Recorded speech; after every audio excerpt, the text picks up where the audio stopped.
بسم اللہ الرحمن الرحیم۔ نبی اکرم صلی اللہ علیہ وسلم نے فرمایا، سب سے بہتر دن جس میں سورج نکلا جمعہ کا دن ہے۔ اسی دن آدم کو پیدا کیا گیا، اسی دن انہیں جنت میں داخل کیا گیا، اسی دن انہیں جنت سے نکالا گیا، اور قیامت بھی اسی دن قائم ہوگی۔ نبی اکرم صلی اللہ علیہ وسلم نے فرمایا، جمعے کے روز اس گھڑی کو جس میں دعا کی قبولیت کی امید کی جاتی ہے، عصر سے لے کر سورج ڈوبنے تک کے درمیان تلاش کرو۔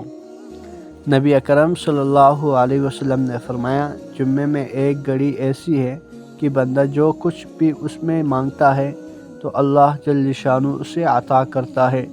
لوگوں نے عرض کیا، اللہ کے رسول، یہ کون سی گھڑی ہے؟ آپ صلی اللہ علیہ وسلم نے فرمایا، نماز یعنی جمعہ کھڑی ہونے کے وقت سے لے کر اس سے پلٹنے یعنی نماز ختم ہونے تک ہے۔ رسول اللہ صلی اللہ علیہ وسلم نے فرمایا، جس نے جمعے کے دن وضو کیا تو اس نے رخصت کو اختیار کیا، اور خوب ہے یہ رخصت، اور جس نے غسل کیا تو غسل افضل ہے۔